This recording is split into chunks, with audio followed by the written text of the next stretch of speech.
Hi കൂട്ടുകാരെ, പുതിയൊരു വീഡിയോയിലേക്ക് എല്ലാവർക്കും സ്വാഗതം. അങ്ങനെ സുശീലയ്ക്ക് ഇനി ജാമ്യം കിട്ടുകയാണ് കേട്ടോ. സുശീലയും കാത്ത് അർഷ പുറത്ത് നിൽക്കുകയാണ്. സുശീലയാണെങ്കിലോ ഈ ജാമ്യം കിട്ടുന്ന സമയത്ത് തൻ്റെ മുന്നിലോട്ട് തൻ്റെ മക്കൾ ആരെങ്കിലും വരുമെന്നൊരു പ്രതീക്ഷയൊക്കെ സുശീലക്കുണ്ട് കേട്ടോ. പക്ഷേ ആ പ്രതീക്ഷകളെല്ലാം തെറ്റിക്കുകയാണ്. സുശീലയാണെങ്കിൽ നാല് പുറം നോക്കണം, എൻ്റെ മക്കൾ ആരും തന്നെ വന്നില്ലടി, സോനയും വന്നില്ല, ആരും വന്നില്ലേ എന്നൊക്കെ പറയുമ്പോൾ ഉടൻ തന്നെ ഹർഷ പറയണേ, എൻ്റെ ആൻറ്റിക്ക് ഇനി അങ്ങനെ ഒരു പ്രതീക്ഷ വേണ്ട. കാരണം ആ അനുപമ എന്ന് പറയുന്നവൾ തൻ്റെ മക്കളെ എല്ലാവരെയും എതിർത്ത് നിർത്തിയിരിക്കുകയാണ്. അതുകൊണ്ടാണല്ലോ സോന പോലും വന്നില്ല എന്ന് പറയട്ടോ. ഇത് കേൾക്കുന്ന സുഷീനക്ക് അവൾ തന്നെയാണ് എന്നെ ഈ ഒരു അവസ്ഥയിൽ എത്തിച്ചത്. അപ്പോൾ ഹർഷയാണെങ്കിലും മനസ്സിൽ കരുതുന്നത്, എന്തായാലും ഇവരോട് സോന എന്നെ കാണാൻ വന്നതും ഒന്നും തന്നെ പറയരുത്. കാരണം സോനയും എനിക്ക് ഇതേപോലെ കയ്യിൽ പിടിക്കണം, ഈ സുശീലയും കയ്യിൽ പിടിക്കണം. തൻ്റെ ലക്ഷ്യം എന്താ? ഇന്ദ്രനിലോട്ട് എത്തുക എന്നുള്ളത്. ഇന്ദ്രൻ തൻ്റേതാവണം, തൻ്റേത് മാത്രമാവണം. ആ ഒരു ലക്ഷ്യത്തിന് വേണ്ടിയാണ് കേട്ടോ ഹർഷ ഇതൊക്കെ ചെയ്യുന്നത്. അങ്ങനെ ഹർഷ പുറത്തിറങ്ങുകയാണ്. അപ്പോൾ ഹർഷ പറയാണ്, ഹർഷയോട് ചോദിക്കുകയാണ് സുശീല, എന്താണ് ഇപ്പോൾ നാട്ടിലെ വിവരങ്ങൾ, എൻ്റെ മകൻ എവിടെ എന്നൊക്കെ ചോദിക്കുമ്പോൾ ഉടൻ തന്നെ ഹർഷ കാര്യങ്ങളൊക്കെ പറഞ്ഞു കൊടുക്കണം കേട്ടോ. ഞാൻ ഇന്നലെ സോനയ്ക്ക് വിളിച്ചിരുന്നു, അമ്മയ്ക്ക് ഇന്ന് ജാമ്യം കിട്ടുന്ന കാര്യത്തെക്കുറിച്ച് മക്കളെ അറിയിക്കാൻ വേണ്ടി. എല്ലാവരെയും സോന അറിയിച്ചിട്ടുണ്ടാവും. അതോ ഇനി സോനയും അമ്മയെ വേണ്ടെന്ന് വെച്ചോ എന്തോ എന്ന് എനിക്കറിയത്തില്ല. ഇന്ന് അമ്മ പുറത്തിറങ്ങുമെന്നുള്ള സത്യം ഞാൻ അവരെ അറിയിച്ചിരുന്നു എന്ന് പറയണേട്ടോ. അത് കേൾക്കുന്നതിനോട് കൂടി സുശീല പറയണേ, എൻ്റെ മക്കളെ എല്ലാം അവളുടെ കൈക്കുള്ളിലാക്കിയിരിക്കുന്നു. അത് സത്യം തന്നെയാണ് ആൻറ്റി.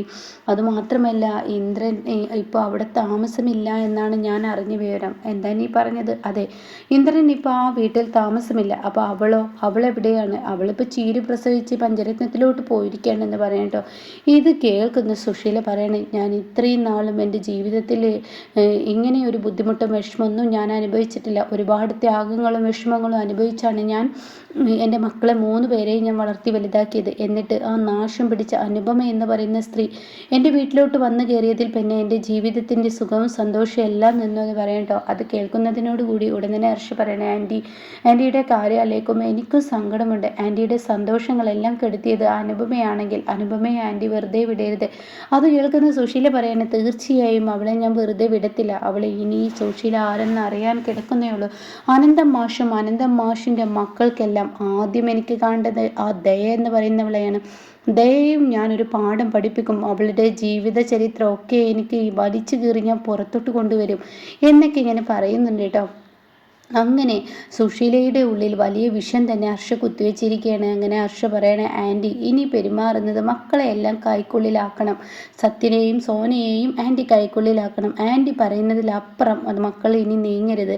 ആൻറ്റിയുടെ വാക്കുകൾക്ക് വലിയ വില കൊടുക്കണം. അതിന് സുധനങ്ങളിനെ കയ്യിൽ പിടിച്ചാൽ മതി. തൻ്റെ മകൾക്ക് ജീവിക്കാൻ സുധൻ എന്ന് പറയുന്ന വ്യക്തിയെ കയ്യിൽ പിടിച്ചു കഴിഞ്ഞാൽ അവർക്കൊരു പേടിയൊക്കെ ഉണ്ടാകും. പിന്നീട് അതിനനുസരിച്ചിട്ട് പ്രതിഭയും പെരുമാറത്തുള്ളൂ. അനുപമ എന്ന് പറഞ്ഞ സ്ത്രീയെ ഈ പറയുന്ന ഇന്ദ്രൻ്റെ അടുത്ത് നിന്നും മാറ്റണമെന്നൊക്കെ പറയുമ്പോൾ അവൻ എന്നെ കാണാൻ വന്നിരുന്നു. അപ്പോൾ അവനോട് ഞാൻ ആവശ്യപ്പെട്ടതാണ്. അപ്പോൾ ഉടൻ തന്നെ അവന് ഇപ്പോൾ അവിടെ താമസമില്ല, അവന് മാറിയിട്ടുണ്ട് എന്നുള്ള സത്യങ്ങളൊക്കെ പറയുമ്പോൾ എനിക്കറിയാം അവനെ കൊണ്ട് ഇതെല്ലാം അവൾ ചെയ്യിപ്പിക്കുന്നത്. എന്തായാലും അവളെ ഞാൻ വെറുതെ വിടില്ല എന്ന് തീരുമാനിച്ചിട്ട് തന്നെയാണ് കേട്ടോ തൻ്റെ വീട്ടിലോട്ട് ചെല്ലുന്നത്. തൻ്റെ വീട്ടിൽ ചെല്ലുമ്പോൾ ഷാമിനും അതുപോലെ തന്നെ സത്യനും വലിയൊരു മുഖമൊന്നും കൊടുക്കാൻ കഴിയില്ല. അമ്മയെ കണ്ടുടൻ തന്നെ എല്ലാവരും മൗനം പാലിച്ച് നിൽക്കുന്നതും അതുമാത്രമല്ല സുശീലയുടെ ദേഹത്തുള്ള മുറിവുകൾക്കൊക്കെ കണ്ടിട്ട് അവർക്ക് മനസ്സിലൊരു സഹതാപമുണ്ട്. എന്നാൽ ഇന്ദ്രൻ പറഞ്ഞ ആ വാക്കാലോചിക്കുമ്പോൾ ദേഷ്യവും തോന്നുന്നുണ്ട് കേട്ടോ. അങ്ങനെ ഈ സമയം, എന്താടാ മക്കൾക്ക് എന്നെ ഈ വീട്ടിലോട്ട് സ്വീകരിക്കാൻ തയ്യാറല്ല എന്നുണ്ടോ? അതോ നിൻ്റെ ഏട്ടത്തിയമ്മയുടെ വാക്ക് കേട്ട് നിൻ്റെയൊക്കെ ഭാര്യമാർ പറയുന്ന വാക്കുകളാണോ, നിൻ്റെ ഭർത്താവ് പറയുന്ന വാക്കുകളാണ് ഈ അമ്മ ഈ വീട്ടിലോട്ട് കയറണം എന്നൊക്കെ ചോദിക്കുമ്പോൾ ഉടൻ തന്നെ ആരും തന്നെ ഒന്നും മിണ്ടുന്നില്ല കേട്ടോ. അങ്ങനെ സുശീല പിന്നീട് വീട്ടിലോട്ട് അകത്ത് കയറി റൂമിൻ്റെ കതക് അടക്കുകയാണ്. ഇതേ സമയം അമ്മയുടെ കോലവും രൂപമൊക്കെ കാണുമ്പോൾ അവർക്ക് എല്ലാവർക്കും മനസ്സിൽ വേദനയാവുക കേട്ടോ. അയ്യോ, അമ്മക്ക് എന്നാൽ ഈ വിധി വന്നല്ലോ, എന്തൊരു കഷ്ടമാണ് അമ്മയുടെ കാര്യം ആലോചിക്കുമ്പോൾ എന്നൊക്കെ ഇവർ പരസ്പരം തമ്മിൽ പറയുന്നുണ്ട് കേട്ടോ. ഇതേ സമയം സത്യം പറയണേ, എന്താ അവരെ ഒരു പാഠം പഠിച്ചില്ല. അപ്പോൾ ഷാമർ പറയണത് ശരിയാണ്. ഇന്ദ്രേട്ടൻ പറഞ്ഞത് കേൾക്കുമ്പോൾ അവരോട് എനിക്കിപ്പോൾ ദേഷ്യമാണ് തോന്നുന്നത്. ഇത്രയും അനുഭവിച്ചിട്ടും അവർക്ക് അനുവിടത്തിയോട് എന്തിനാ ഇത്ര ദേഷ്യം ദേഷ്യമെന്നാണ് എനിക്ക് മനസ്സിലാവാത്തത്. ആ പാവം ഇത്രയും അവരോട് കാണിച്ചിട്ടും ഈ ജാമ്യത്തിൽ ഇറക്കാനും എന്നൊക്കെ ഇന്ദ്രേട്ടൻ പറഞ്ഞു എന്നൊക്കെ പറയുമ്പോൾ, സോനെ നീ ആലോചിക്കുന്നത് നിൻ്റെ അമ്മയുടെ കാര്യമാണ്. നിനക്ക് കുറച്ചൊക്കെ നിൻ്റെ അമ്മയുടെ സ്വഭാവമുണ്ട്, എടുത്തുചാട്ടം. നീ എത്രയും ദിവസം എന്തൊക്കെ പറഞ്ഞ് നിൻ്റെ ഏട്ടത്തെ നീ കുറ്റപ്പെടുത്തി, എന്നാൽ ഇപ്പോൾ നിന്ന് നിൻ്റെ അമ്മ ചെയ്തിരിക്കുന്ന എന്താ എന്നൊക്കെ ഇങ്ങനെ പറയുന്നുണ്ട് കേട്ടോ. പിന്നീട് ഒരു ഇരുട്ട്, അതായത് ഒരു നേരം വെളുക്കുകയാണ്. നേരം വെളുത്ത ഒരു രാത്രി കഴിയാണ്. ആ രാത്രി മുഴുവൻ സുശീലക്ക് ഉറക്കം കിട്ടുന്നില്ല. അങ്ങനെ അതിരാവിലെ സോന തൻ്റെ അമ്മയ്ക്ക് ചായയുമായി ചെല്ലുമ്പോൾ അവിടെ സുശീലയെ കാണുന്നില്ല. ഇതേ സമയം സുശീല നേരെ പഞ്ചരത്നത്തിലോട്ട് വിട്ടിട്ടുണ്ടാവും കേട്ടോ. അങ്ങനെ പഞ്ചരത്നത്തിൽ ചെല്ലാണ്. അനുപമയെ കാണുകയാണ്. ബെല്ലടിക്കുമ്പോൾ കതക് തുറക്കുന്നത് അനുപമ തന്നെയായിരിക്കും. അങ്ങനെ അനുപമ സുശീലയെ കാണുമ്പോൾ, എന്താടി നിനക്ക് എന്നെ കാണുമ്പോൾ ഒരു ഷോക്കുണ്ടോ? ഒരിക്കലും പ്രതീക്ഷിക്കാത്ത അതിഥി നിൻ്റെ മുന്നിലോട്ട് വരുമ്പോൾ എനിക്ക് ഇഷ്ടപ്പെട്ടിട്ടുണ്ടാവില്ലല്ലേ? എന്നേക്കുമായി നീ എന്നെ ആ ജയിലിലിട്ടിട്ട് നിരകിച്ച് കൊല്ലാമെന്ന് നീ ചിന്തിച്ചിട്ടുണ്ടാവില്ലേ? എന്നാൽ സുശീലക്ക് കൊണ്ടടി ജാമ്യത്തിൽ ഇറക്കാനും ജാമ്യത്തിൽ പുറത്തോട്ട് വരാനൊക്കെ ആളുകൾ, നിനക്ക് മാത്രമെന്നല്ല എന്നിങ്ങനെ പറയുമ്പോൾ ഉടൻ തന്നെ ആരാ മോളെ എന്ന് ചോദിക്കുമ്പോൾ അത് വാതിരെ ഞാനാണെന്ന് പറയുന്നു കേട്ടോ. അങ്ങനെ സുശീല ഇടിച്ചു കയറണം. അപ്പോഴേക്കും അമ്പിളിക്ക് അങ്ങ് ദേഷ്യം പിടിക്കണം. നിങ്ങൾ കാണിച്ചു കൂട്ടിയ പ്രവർത്തികൾക്കെല്ലാം ഇനി നിങ്ങൾക്ക് മറുപടി തരേണ്ടത് ചൂലുകൊണ്ടാണ്. നീ അടിച്ചൂടി എന്നെ ചൂലുകൊണ്ട്. നീ എന്ത് വേണമെങ്കിലും ചെയ്തോ. എന്നെ അടിച്ച് പരുവമാക്കിയ കോലം നീ കണ്ടില്ലേ?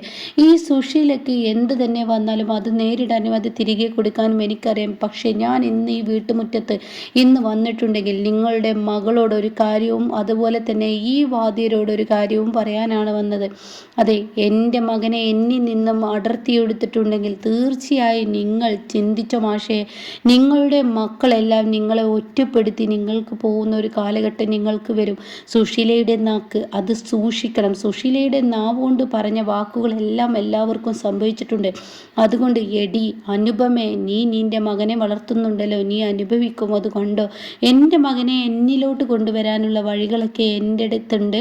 അതുകൊണ്ട് നീ ചെവിയിൽ നുള്ളിക്കോ. നീ മനസ്സമാധാനത്തോടു കൂടി ഇനി ജീവിക്കില്ല എന്നും പറഞ്ഞ് അവിടെ നിന്ന് പോകുമ്പോൾ ഉടൻ തന്നെ അമ്പിളി പറയണേ, ആ സ്ത്രീയെ ഇങ്ങനെയൊന്നല്ല മോളെ. അമ്പിളി നീ മിണ്ടാതിരിക്കെ.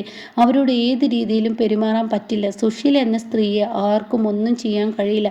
അവരുടെ നാക്കിന് എല്ലില്ലാത്തൊരു സ്ത്രീയാണ്. അവർ പലതും പുലമ്പും. നാണവും മാനവും അടുത്തുകൂടെ പോവാത്ത സ്ത്രീയായതുകൊണ്ട് തന്നെ എന്തും ചെയ്യാനുള്ള പ്രതികാര ബുദ്ധി ഉള്ളത് കൊണ്ട് തന്നെ നമുക്കൊന്നും അവരെ പറഞ്ഞിട്ടും കാര്യമില്ല. നാണവും മാനവും ഒക്കെ കുറച്ച് ലെവലേഷമുള്ളവരോടല്ലേ ഇതൊക്കെ പറഞ്ഞിട്ടും സംസാരിച്ചിട്ടും കാര്യമുള്ളൂ. അവർക്ക് പ്രതികാരമാണ്, എന്നോട് എൻ്റെ മകളോടും പ്രതികാരമാണ്. അത് കേട്ടോട് തന്നെ അനുഭവം പറയണേ, അതേ അച്ഛ, അവർക്ക് എന്നോടാണ് പ്രതികാരം. എന്നോട്, അവരുടെ മകനെ ഞാൻ എടുത്തു എന്നുള്ളത് അവർക്ക് ഇന്നും ഒന്നല്ലേയല്ല. ഞാൻ കല്യാണം കഴിഞ്ഞ് ചെന്ന മുതൽക്ക് അവർക്ക് എന്നോട് ദേഷ്യവും വെറുപ്പുമാണ്. എന്തുകൊണ്ടാണ് എന്നോട് വെറുപ്പും ദേഷ്യവും എന്ന് എനിക്കറിയത്തില്ല. ആ വീട്ടിലൊരു അടിമയെ പോലെ ജീവിച്ചാലും രാജകുമാരിയെ പോലെ ഞാൻ അവരെ സ്നേഹിച്ചാലും രാജകുമാരിയെ പോലെ ഞാൻ വന്നാലും ഞാൻ ഏത് തരത്തിൽ അവരെ സ്നേഹിച്ചാലും അവരെൻ്റെ സ്നേഹം തിരിച്ചറിയില്ല അച്ഛ. ഇനി അവർക്കുള്ള ശിക്ഷ ദൈവം തന്നെ കൊടുത്തോളും, അല്ലാതെ എന്ത് പറയാൻ. അപ്പോൾ മാഷ് പറയണം, മക്കളെ നിങ്ങളുടെ ജീവിതത്തിൽ യാതൊരുവിധ സ്വസ്ഥതയും സുശീല തരുമെന്ന് എനിക്ക് തോന്നുന്നില്ല. അതുകൊണ്ട് എൻ്റെ മോള് ഇന്ദ്രനിലോട്ട് തിരികെ പോയിക്കോ, അതായിരിക്കും നല്ലത്. അല്ല എങ്കിൽ എന്തെങ്കിലും അവർ ഓരോ കാര്യങ്ങൾ ചെയ്ത് ഇന്ദ്രനെ ഇല്ല അച്ഛാ, ഒരിക്കൽ ഇന്ദ്രേട്ടനെ ഇനി അമ്മയുടെ അരികിലോട്ട് എന്നാലും മോൾ അങ്ങോട്ടേക്ക് പോയിക്കോ. ഇന്ദ്രന് ഒരു സമാധാനത്തിന് അതായിരിക്കും നല്ലത്. ഞാൻ ദയെ വിളിച്ചോളാം എന്നൊക്കെ പറയുന്നു കേട്ടോ.